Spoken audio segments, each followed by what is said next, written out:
Thursday, April 27th, and we are gearing up for the 76th annual Miniature Figure Collectors of America Show and Mart. Looking forward to it. In Trevose, PA, this Saturday, the 29th. And this show is in a new location this year, so it's at the Radisson in Trevose, PA, so make sure that you don't go to the old hotel. And the types of figures that will be at this show run from classic toy soldiers to absolutely exquisitely painted and sculpted connoisseur figures that range from an inch to a foot.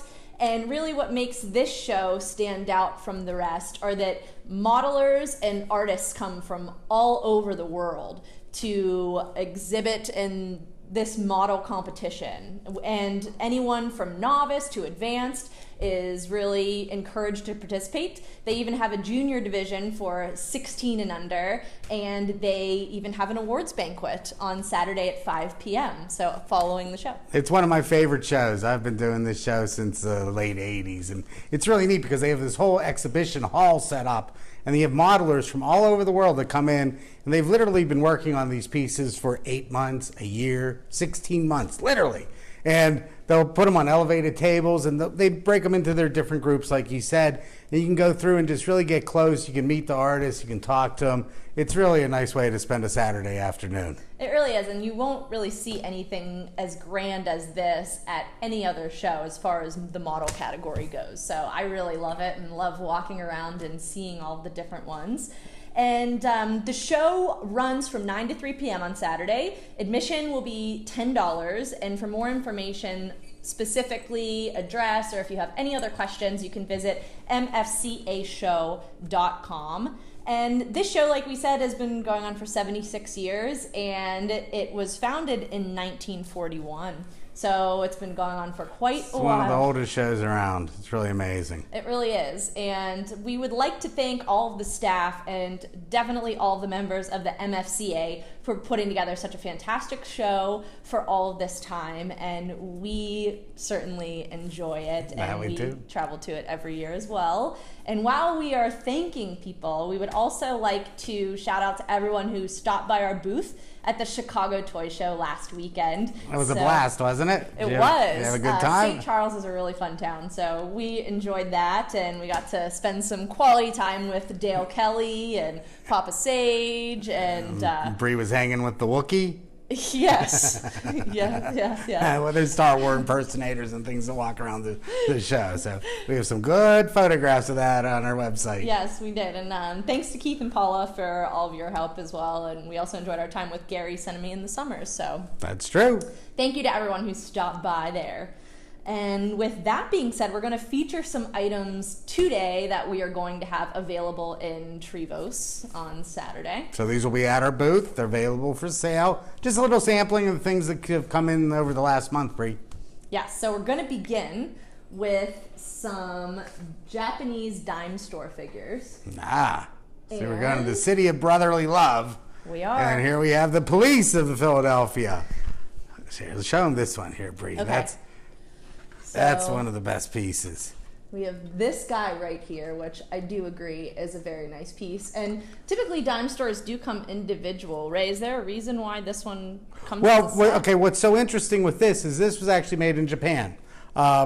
Most likely right after the war, so it was probably occupied Japan, 1947. This figure here, which is a mounted policeman on a horse, it's very similar to the Barclay figure, but it's a little bigger. There's some definite casting differences, and much in the way of England trying to England after the war, where Britain was sort of making everything for export. Japan, same problem. After the war, they were trying to raise currency, so any industry they had, they were basically looking to produce anything they could. They basically stole or modified a number of molds from American manufacturers, but this motorcycle is sort of unique, and you never see these. I mean, these were very rare. Again, they were a cheap import. But that's what made them so rare. They were competing with Barclay and Manoil.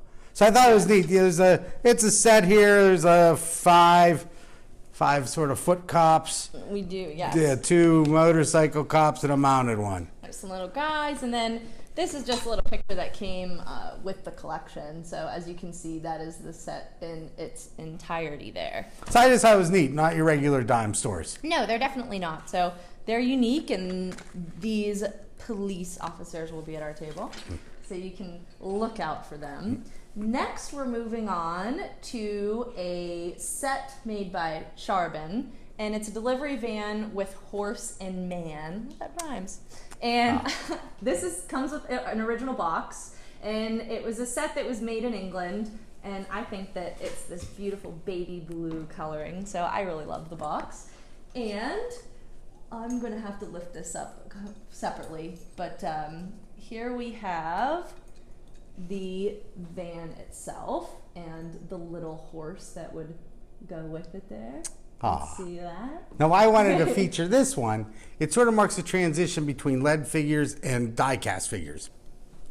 Die casting was sort of a slush process. They would use a centrifuge to actually cast it, whereas these were all gravity cast out of lead.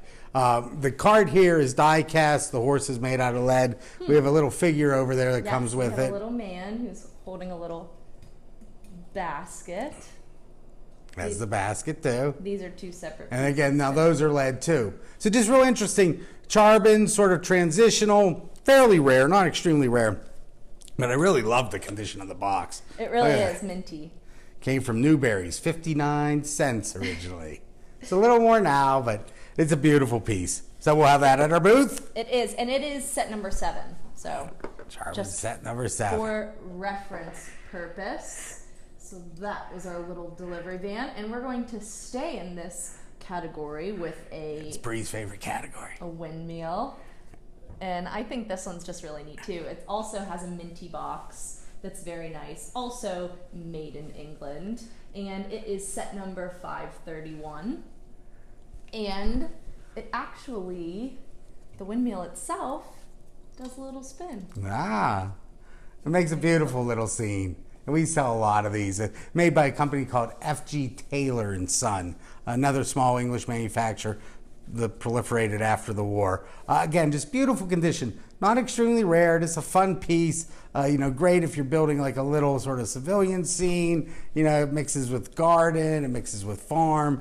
A lot of times collectors will have like 7 or 8 of these in a collection, but just a really nice example. And again, it's one of those pieces, Bree, that's what I love soldiers. It's a $125 type piece. It's very affordable and, just has a lot of presence to it. It does, and it even has little England engraved in the side. And it has FGT and Sons London as well. FG Taylor and Sons. So, very neat. That's our little windmill. Okay. And next, we're going to switch gears a little bit. We are going to move on to some Greenwood and Ball figures. So we are bringing some of these. These aren't the only ones that we'll be bringing, but the ones that we're going to feature today. This is a Black Watch officer, and these figures all come individual. And I don't believe this is showing up very well on the camera at all, but the detail on these is extraordinary on all of them. The paint, it's just, and these are the little boxes that they come in. They're black. They say made in England, Greenwood and Ball. And a lot of them, this one actually doesn't have it on there, but that one does. This one does. They also will tend to have their names of the figures that they are on the bottom there inscribed. So this one's the Prince George of Denmark. This one, you can see his wavy, luxurious locks. Yeah, if you look at the detailing on it, Gina Bell, she was the main solderer and painter of these figures. And she really is known for her exquisite detailing. It really produces a beautiful figure that is very, very desirable. Well, I think they made a lot of figures, Bree. I think they made about 400 different figures. Okay. And a lot of them, they made mostly British Regiment, but a lot of the Indian Army. Again, very popular. It's sort of a connoisseur type figure, so a higher end type figure, but just really exquisite craftsmanship on this. And they make a beautiful display lined up all together as well. So that they do. Even though they're sold individually typically. Okay, so those are the Greenwood and Balls that we have. Next we're moving on to Mignot. And we have the Franks set here that is the Franks 12-piece set in its original box. And going to spin it towards you so that you can see it a little bit Yeah, better. very nice. Now, I just want to show this. This is sort of typical 1950s production Mignot. It's a foot set, 12 pieces. The mounted sets would have 6. If you show them the label there, Bree, it's sort of this label and the type of paper that they used on the box is very indicative of 1954 to 1958 is sort of when I would date these from. Again, Mignot, the premier French manufacturer, they produce hundreds of different sets. These are the Franks. The Franks were originally a Germanic tribe that came down and sort of settled in what's now France. And they essentially became the French people. The Franks came down, I think it was like the 3rd or 4th century. So again, great thing with soldiers. It ties in history. And that there's even a stamp inside on this box that says "Made in France," which is very cool as well.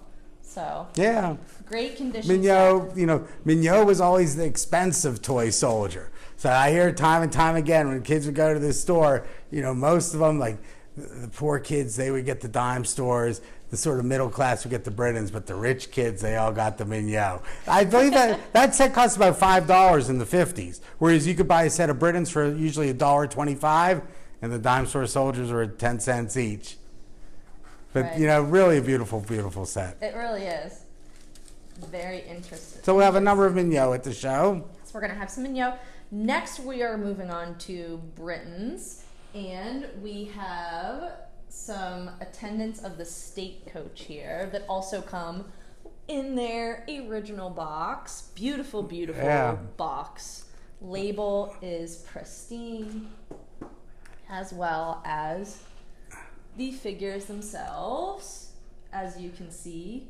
And these are actually set 9404, and it's an 18-piece set. And what's so interesting about this one, and why I like to bring it, it's not a very rare set. But what's really unusual with this is the way it's been packaged in this smaller box, which generally this would come in sort of a more rectangular box about this long.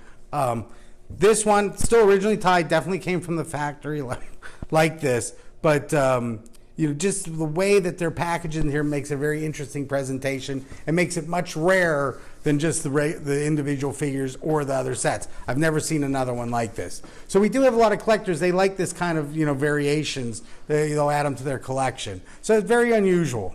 Yes, very nice. So that's our Britain's attendance of the state coach. And now we are moving on to a couple more Britons.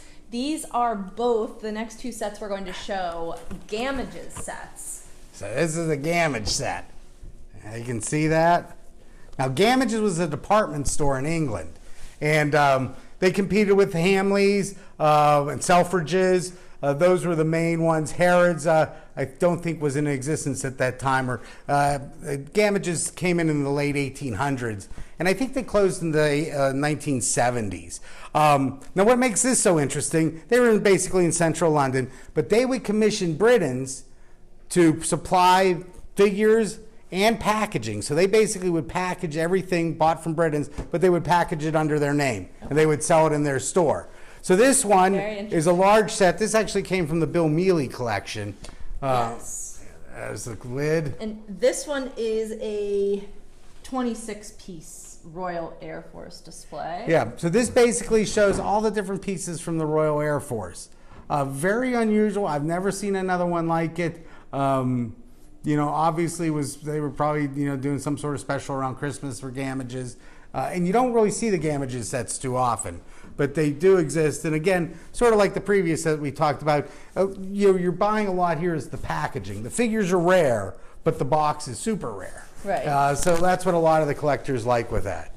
Now we have another similar one here. We do. Nope, right here. Okay. Smaller set. So you also see the similar label, obviously different shaped box, but this one is set 428, and they is a traffic police set. Yeah, now what's so interesting about this breed? Okay, this came in a little while ago, and I've been researching it ever since. Came in with a Gamages box, okay? But the end label, if you can see, actually is a Britain's end label. So it says U.S. Police mounted on foot, given a Britain's number, but then it does list gamages under there, made in England. Very unusual because they do list this in the listing for Britain's 428, but no one's really ever heard of one. Normally the police set is number 319. So I've been looking at it, and really I just noticed, and why I'm sure this set's correct, and I like it a lot. And you can't see it, but on the tie card, we have Britain's, the Britain stamp, but behind the officer, if you can maybe sort of see it there. Behind the officer, you can see Okay, there's another stamp that actually reads gamages on that stamp. I've never seen that before. So I'm very, very sure that this set is correct. It was sold at gamages. I think it's super rare. And, you know, you'll get to see it at the show. It will make a great addition. First show it's ever going to go to. It really does. So this one's a fresh find. Fresh find. And next we also have a Britain set. Now this one's going to take both of us to lift, but it's an 18-inch howitzer set. It's in beautiful condition, circa 1938. Okay, this is one of my favorite sets. Now this would actually hook on to here. Here we go. Let's back it up so I can see don't it. even know if we could get this entire thing in the shot. Wait, can you see the front horses? There we go. There we go. So that's the whole set. I think this is one of the greatest sets that Britain's ever made. And you know, this was an actual vehicle. And so I've actually seen old footage where in real battle footage, you have 10 horses trying to pull this monumental gun. This is to scale. It's really something to see, you know, the way that they fought in World War I. Again, a World War I piece of mechanized armor. 2 horses, comes in its box. It's a rare set, but not exceedingly rare, but I do always put it in one of the top 10 sets that you have to own if you're a Britain's collector. We'll call it iconic. It's very iconic, I agree. This one, let me just show on this, there's a couple different breeches, but this has a breech that it's actually a swivel breech. So there's a shell that will go in here, and there's a little groove that goes around the shell. You close the breech, and when you pull it, it actually fires. Oh, wow. And I think we've demonstrated these before. I think so. This one actually shoot about 15 feet. Nice little lead projectile. Very safe. That's very right. Children. So shooting at your brother or sister. No one will get hurt. But a fun piece. Really like that one. Very, very nice. Another mantelpiece. Iconic, classic, Britain's for sure. And also, we have a couple other these just came in. post-war bands that are literally just in, so we had to show them. Yeah, these just came in. We got a nice collection of post-war, originally tied bands. Okay? Yes, and as Ray said, these are originally tied. They're also very minty as well. The figures have beautiful patina on them, and the bands are just... Yeah. Now this is Coldstream Guard band, set number 37. Coldstream Guard, red plume on the right. Remember that? Yes. This is called the full band of the Coldstream Guard. Generally post-war, Britain's made their bands, and this is a 21-piece, 3 rows of 7 here. A couple bands they made 24 or 26 pieces. Mainly Bahamas are the ones that can get a little larger. And then as time went on, some of these were repackaged. You could get them down. They might go to 20-piece or 19. So they would move to those different kind of levels there. So this is a full band. And then they made a lot of these, what we call half bands. Okay, and right here, this is the United States Army Band. Okay, also known as the Snowdrops, because look at their little white helmets. This was the military police. You know, this is what really a lot of people desire. I think what's real nice about this one in here is we have a price guide, or not a price guide, but these are sort of the different sets that they would produce. That's very nice. Yeah. So this would come with it, and then a lot of these, again, with the post-war, they would come with these seats. It says, no complaint can be dealt with unless this slip is returned. Britain's Limited. And it would have the inspector's number stuck on there. So they did all this post-war. It was more quality control. Again, these are original tied. What I like about post-war sets, here's another one. Yep. This is the Irish Guard band. This one's very nice as well. It also has this. With post-war, you can basically find any set that you want still originally tied. What's nice about buying something that's originally tied, you know it hasn't been out of the box. You know it's basically the way it came from the factory. It's about as nice as you're going to possibly get it. And pre-war, that's basically impossible to build a collection like that. But for post-war, you can do that. And you know we have a lot of collectors that sort of will go after that. that we do. And with that being said, so that's our sampling of things that we have. That's what we had to show. And as you can see, we've done a little mini set refresh around us. So you'll notice a painting behind us. Right back here. I don't know if a lot of you know this, but we do specialize in art, especially Western Pennsylvania artists. This is an Aaron Harry Gorson. He was a Lithuanian painter that painted mainly in the 1930s and 40s in the Western Pennsylvania and New York area. And what makes him unique and why I've always been drawn to his paintings is he was one of the few artists during that time that sort of captured industrialization. He liked still mills. That was sort of his canvas. This is the Jones and Laughlin still mill on the Monongahela River, which is about 20 miles from here. He would paint a number of different mills. You'd see a lot of these hanging in a lot of different of the steel mill executive offices and homes. And there's still quite a few in Pittsburgh. And there also are a number of New York scenes that we paint too. And so that's our beautiful painting that we had. And with that, we'd like to remind you to subscribe to our YouTube channel for all episodes. This is our 16th episode of Ray and Can you believe that? And so you can check that out. It's Toy Soldiers, Antiques, and Collectibles. You can search for Ray and Bree, and all of our videos will pop up for you to watch. And also, our next auction that we have coming up on the docket is Cyber Toy Auctions. It's May 6th. It's up online right now. It features toys and banks. You can jump on liveauctioneers.com and search for Cyber Toy Auctions, and you'll be able to register to bid for that auction. We have over 400 lots for that. And following that, our next Old Toy Soldier auction is going to be June 16th, 17th, and 18th. And it features the Betty Wheeler collection of Civilian. And day 3 is online right now. You can also jump on Live Auctioneers and search for Old Toy Soldier auctions, and we will pop right up so you can register for day 3. Days 1 and 2 are soon to follow, so stay tuned for that. And that's a load full of stuff. It is. And with that being said, we will see you this Saturday in Trevose, PA. But it's been a couple of episodes since we've suited up, so we felt that it let's suit up for everyone. Appropriate. There we go. So with this, happy collecting, and we will see you this Saturday. See you at the show. Thanks. Bye now.